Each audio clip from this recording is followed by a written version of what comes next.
Sorry, drop down. Cool. I don't like to say that massage in itself does anything. I feel as though it's always a catalyst for the body to respond the way the body needs to respond. Are we all good? Yes. The physical body, of course, is very important in what we do, but there's also the soul and the rhythms of the body.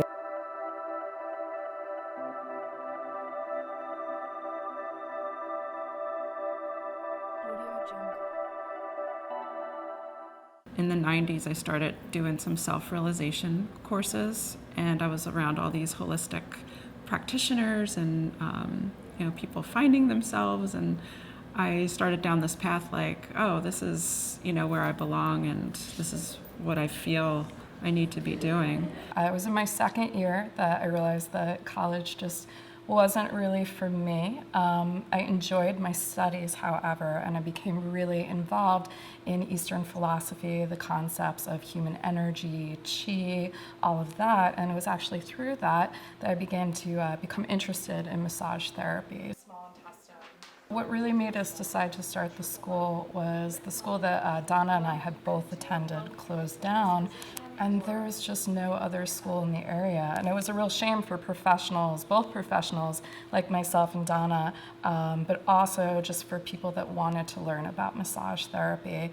It's really come a long way as far as becoming legitimate in the medical community. There's licensing in, I believe, every state now in the US, and that's huge.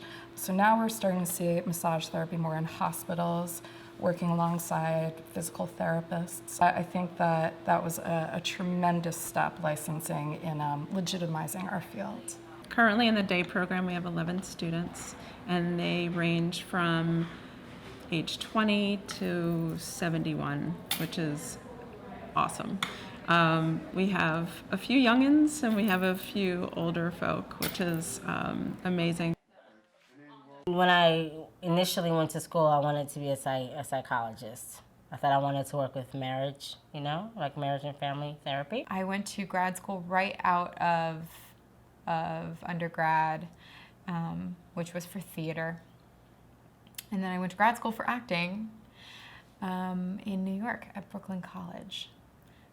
I am 71 years old and have just recently retired from a long-time career in special education, administration, special education, marketing, admissions, doing all the neat things with parents and trying to get services for and with them. In college, I had a couple of jobs lined up. I was thinking about either being a lobbyist or being somehow involved in agriculture. I was really interested in the environmental field. I fell in love with tap classes. I did that for a few years. Teachers saw my natural talent and encouraged me to branch out into jazz dance. Jazz dance then led into, because I was one of very few males, especially in my age group, performing and dancing, into ballet, which then led into modern dance. I recently did yoga teacher training about 2.5 years ago, and kind of both worlds, me being kind of unhappy professionally and me kind of searching for what was missing through yoga kind of collided. It really shifted my thought pattern and rooted me out of kind of where I was stuck in this every day, like just going to work and being in the fashion industry, whatever that meant. And I knew I had to do something. So I started looking into massage schools or just alternative healthcare in general. Right. Doesn't it just feel weird? It doesn't feel like there's Anything going on? I was kind of at a fork in my path. I knew that I wanted to use my body and be physically active. I did not want to sit from 9 to 5 at a desk inside. Psychology interests me, and mind-body connection, and the idea, they say the issues are in the tissues. to try to quilt a career together with massage and eventually psychotherapy. It's kind of my thought. I really believe that we rewire, we don't truly retire, and I was looking for something to rewire my skills, my talents, my brain, my interests, and I had looked around for about 2 years and felt that massage might be a good way to do that.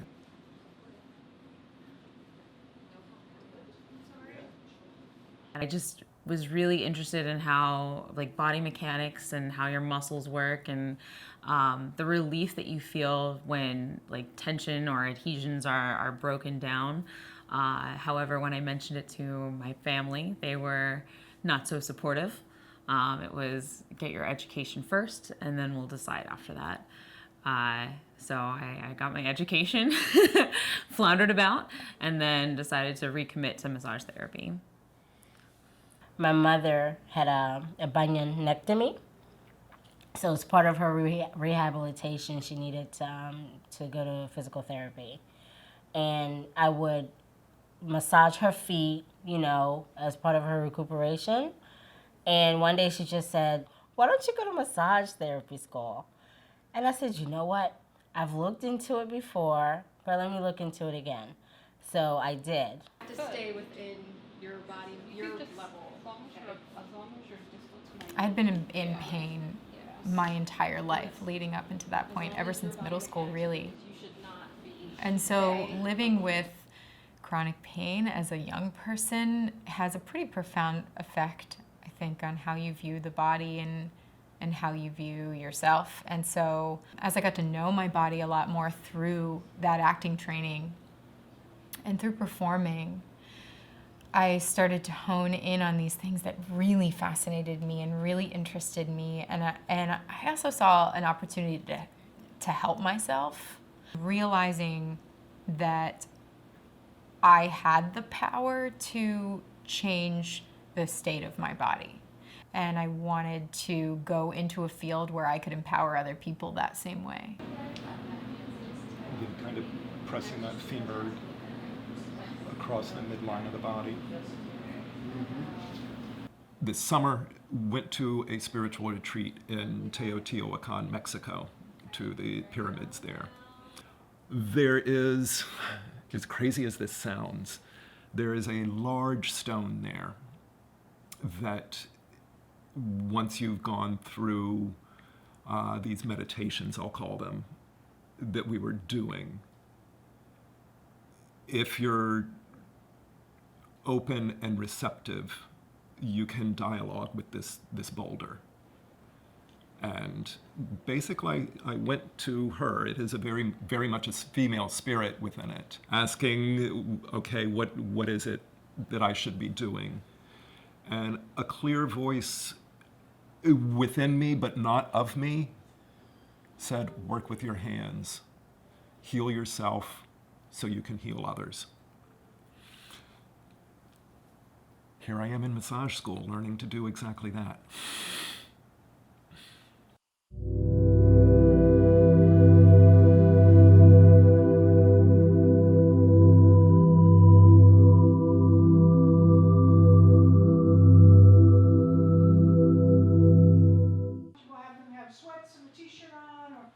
It's a whole totally different world out there for massage therapists than it was when I went to massage school almost 20 years ago. We have to know more. Clients are coming to us with injuries and conditions and coming to us to help them. And I think that that's happened because of the acceptance of massage on so many different levels. I actually work in a hospital now and do massage alongside physical therapists. So we're learning the structures, the function, and then conditions that are related to that system. What happens every time a muscle contracts? A good third of the exam deals with their knowledge of anatomy, physiology, and pathology. So it's pretty important for them to know for the test. There's so much to know, so much to learn, so many details to remember. It's a little daunting, but it's interesting how it really corresponds well and how it makes you so much more aware of the massage that you're giving. I feel like I'm in medical school sometimes. I'm not fully certain how or why I need to know about neurons. When I'm massaging people, I don't know how it ties in exactly.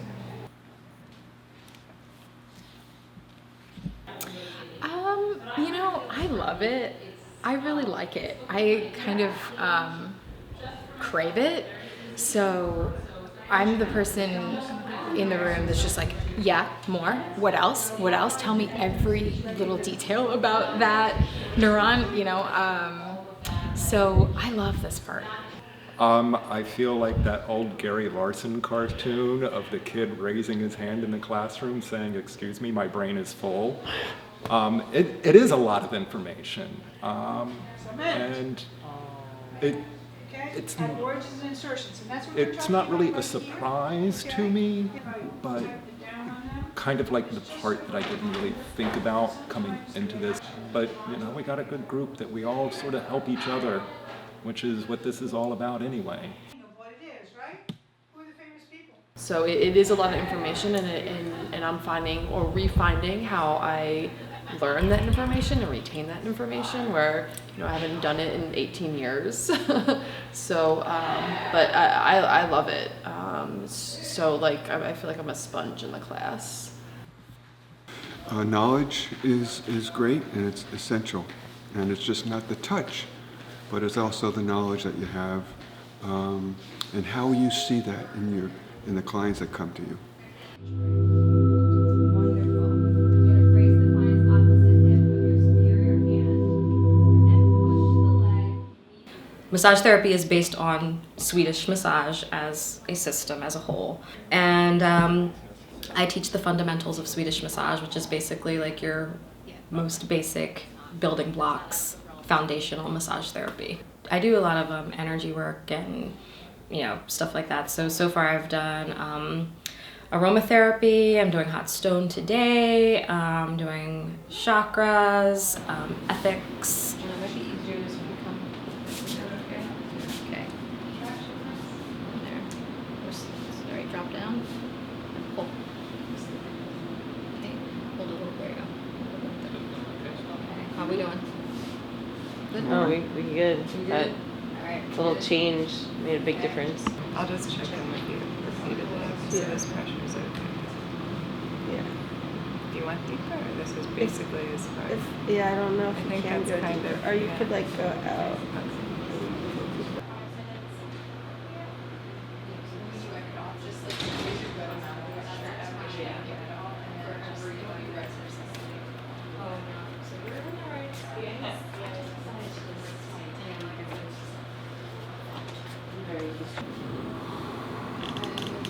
Stance, great. Peter, stance, please.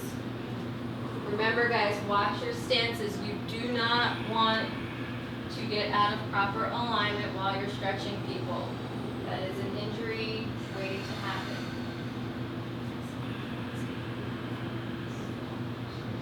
All right. Okay, you guys can bring it on down. Okay.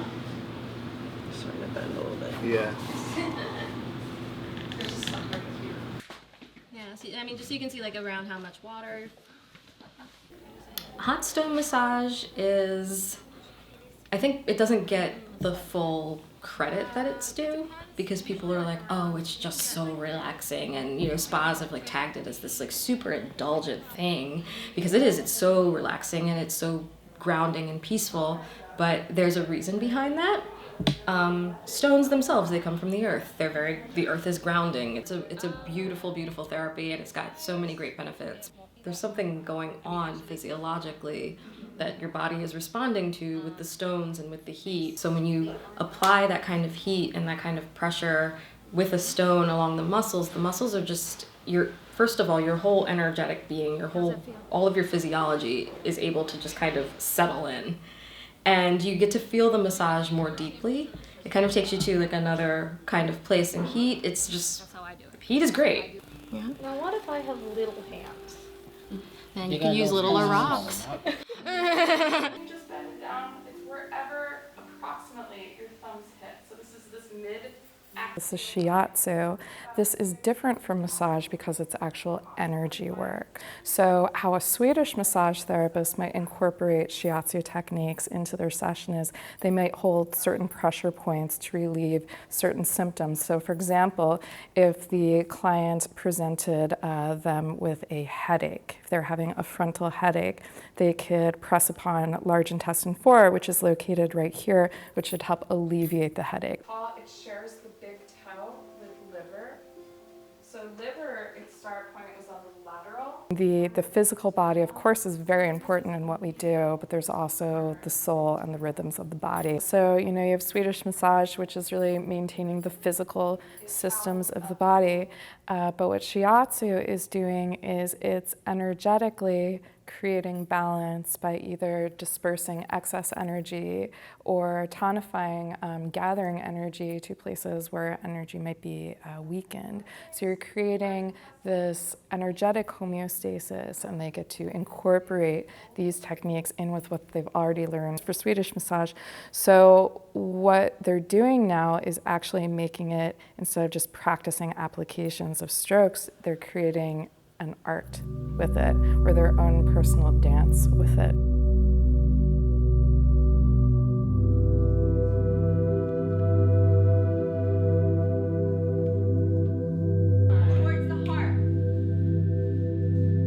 The Advanced Massage Techniques course, the way that it differs from fundamentals is that what the students are stepping into learning is more, in a general sense, deep tissue techniques. The basic core of it is that they're beginning to explore the different layers of the fascia in the body. So they're starting to play with the superficial fascia, the deep fascial layers, and the various techniques we use as massage practitioners to release the fascia constrictions.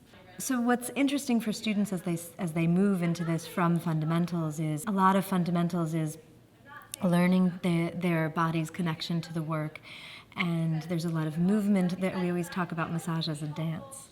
So there's movement involved and their way of learning their rhythm and the flow of the various techniques that show up for fundamentals.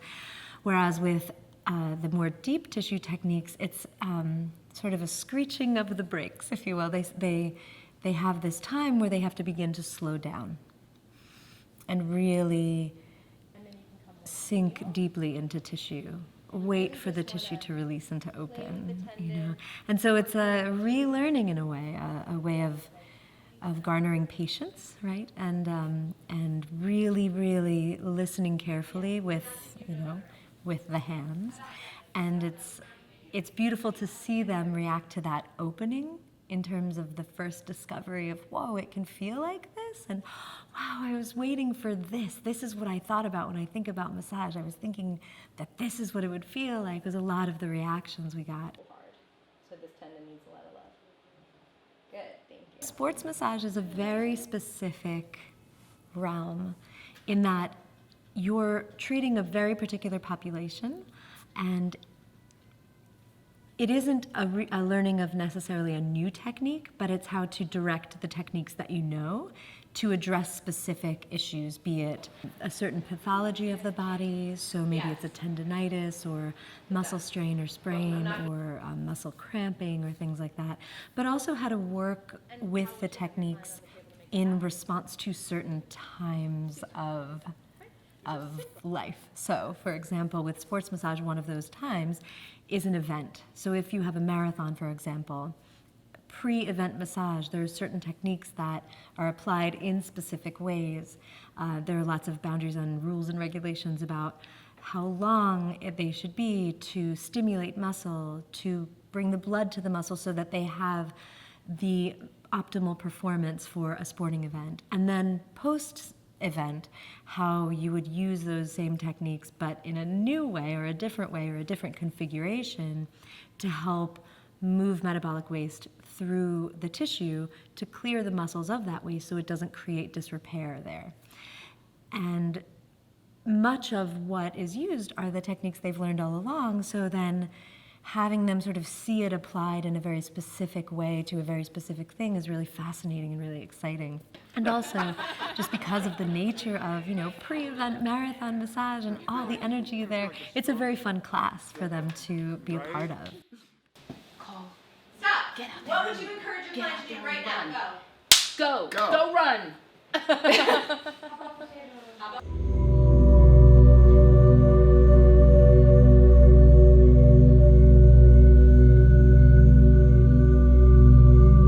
So we offer that 700-hour program, and 75 hours of that program is completed in our student clinic.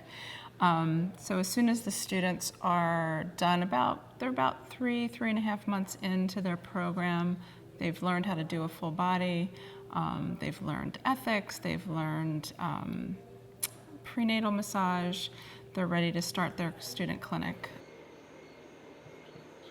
In the clinic, they're set up to see 3 clients in a shift, so they have a really rich experience. Each session is 60 minutes. They do a little intake with their client. They've already read an intake form that the client has filled out. They get an idea of who the person is, what they're dealing with. It also assists in creating really great rapport with people, really connecting with the public, and they can really amp up their customer service skills. Okay. So, I mean, that's really right now, if there's any one thing going on. All right. And any other areas that may or may not need attention? No, I don't think so. I think everything's basically pretty much okay.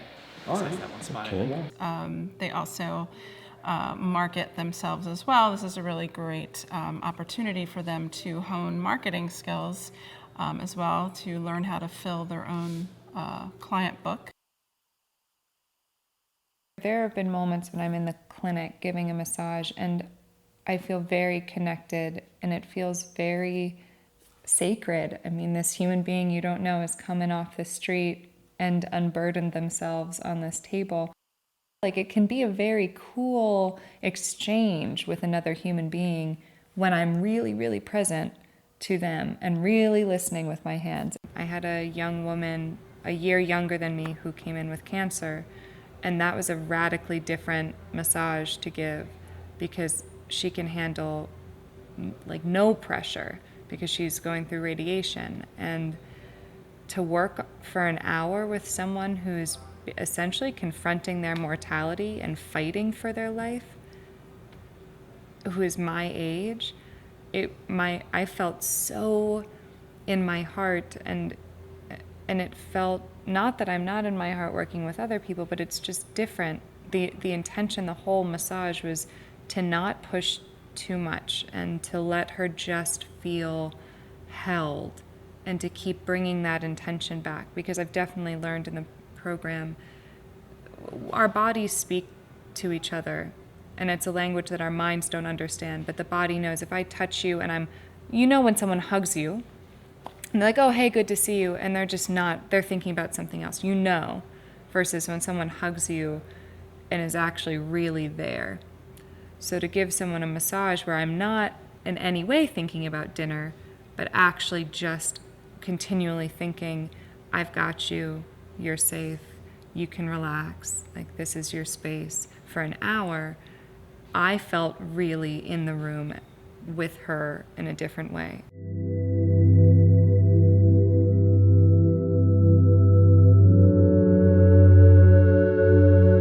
I went away for a couple of weeks, and when I came back, I was worried I'd be rusty, and instead I found that I was massaging from a place that felt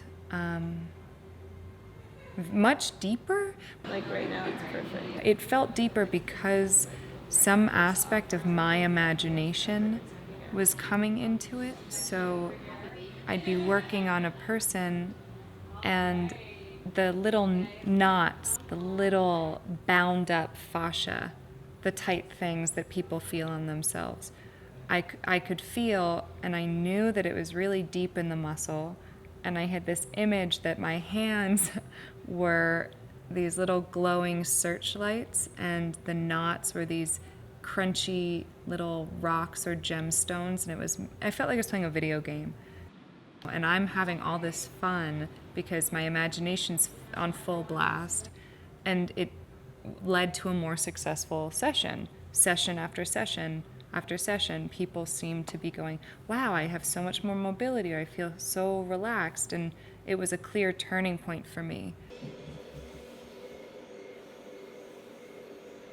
I did take a retreat with a group to Mexico, and while there performed massage on some of the other participants, and my work with them were, both massages were like, oh yeah, I really do know what I'm doing.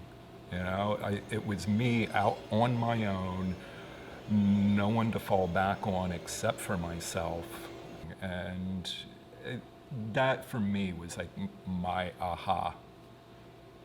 I think the most valuable moments have been when I've been able to work on my teachers and get their feedback. And so when I have received positive feedback from them that is personal and specific, like, oh, when you worked on my shoulder, I could actually feel this thing release, or the intuition in your hands is something that I can feel as you're working on me. And I think that's the kind of feedback that I'm gonna tuck away for later on down the line when I feel I need it and need to bring it back up and remind myself, your intuition is sound, you know what you're doing. Just to remember to trust myself and to trust my hands, because they know what they're doing sometimes better than my brain does. So I was just wondering, so that's also kind of how you filter things, is part of your personality? The classes were winding down. We had just gone over a car accident, how to treat patients or clients that have like whiplash and other neck injuries. And one of my friends came to me and they had asked, hey, I can't turn left. I kind of have some whiplash going on. And I mean, he got it from being thrown, because that's what we do. We throw people and grapple and jujitsu, like that's your life. And just comparing the automobile accidents to the training, and just seeing the similarities, and then having him be like, I can finally turn my head, and just being able to work with him, that was awesome. That was a great eye-opening, like, okay, I can totally do this. Yeah, that was like the coolest experience.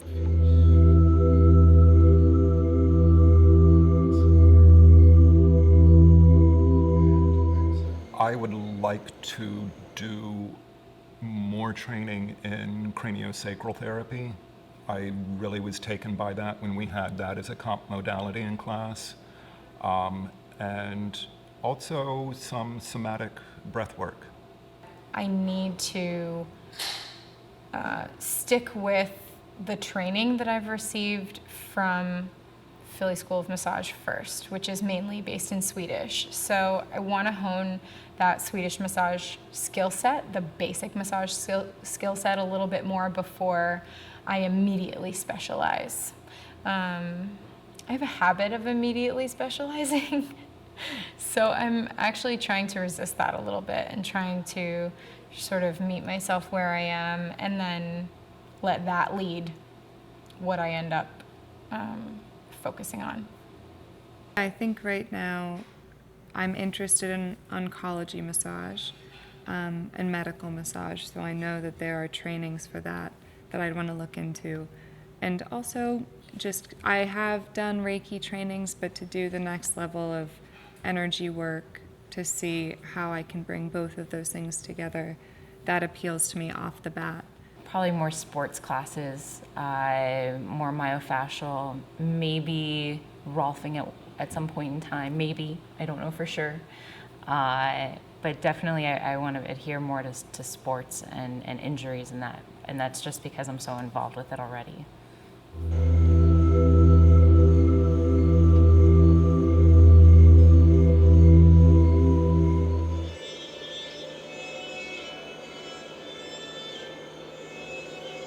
The opportunities are growing exponentially. Many people have come to view massage not as a luxury, but a necessity. If you work hunched over a computer and your back gets all tense, this is a place where a massage therapist can really help you.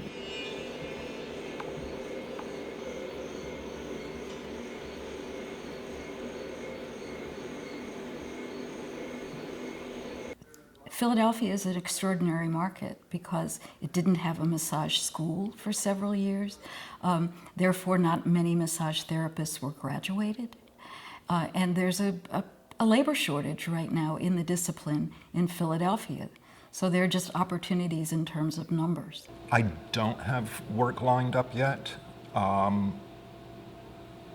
I still sense that I probably will do a fall back into a wellness center or a massage location franchise, just to establish.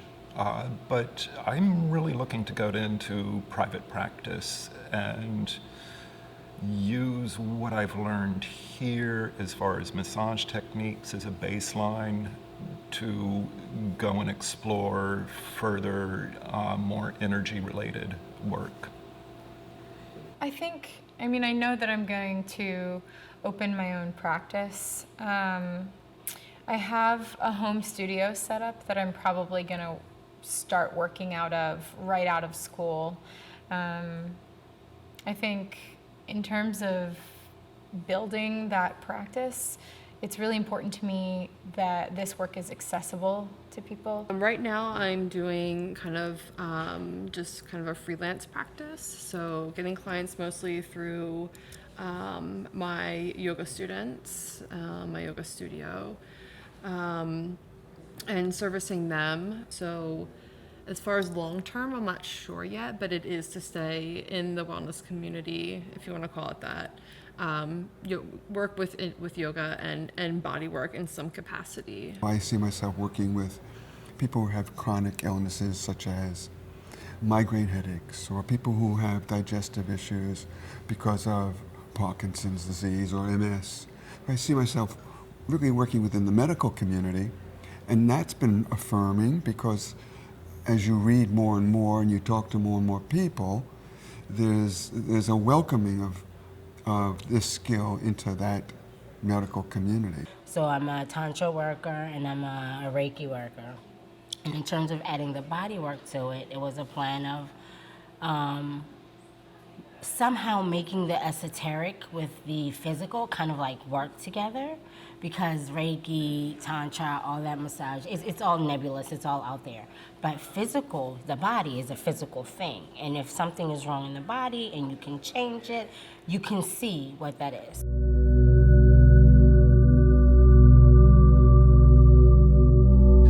Luckily, they give you a cushion to be able to do a postponement rather than say, this is your date and you must stick to it. To have that, like, once you're approved for, you have a 3-month period to have your test taken. It's a little intimidating.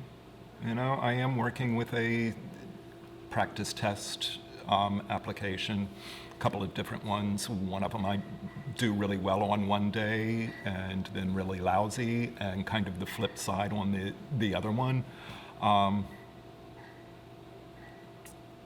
It's daunting. I've already postponed twice. I have it coming up in the next few days.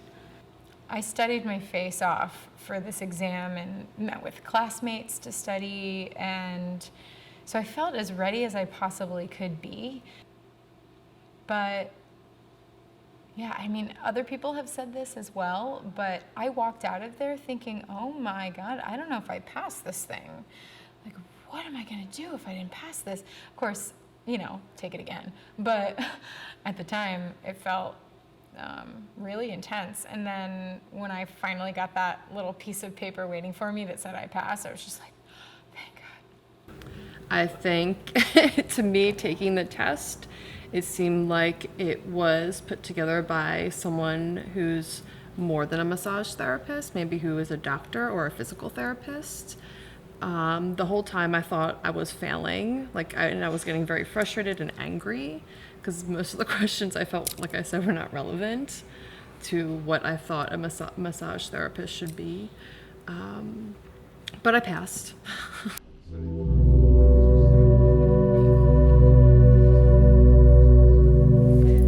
Well, we're very excited, I mean, for multiple reasons, but this class was our first really large class, so we had 11 students total. So we learned a lot from this class, and we really grew as a school at this class. Cheers to graduation. Cheers. They challenged us in ways like with the advanced class, with our clinic. They suggested different ways that we could go about things. In a sense, I feel like they were kind of like the silent, not so silent business partner, where they expressed how they would like to see things, and so we oblige as much as possible. We confer with the other teachers and create something new and different and more feasible for the students. So we think they will become better practitioners. We listen to our customer, we listen to our student. We really like to engage in that type of conversation. We're not closed off to any suggestions for new and different. It just keeps getting better. Like, this has just been, from when we've started back in, really even 2012 was when we started this whole project, and every year we've grown as people, as professionals. Yeah, I'm just really looking forward to continuing this process.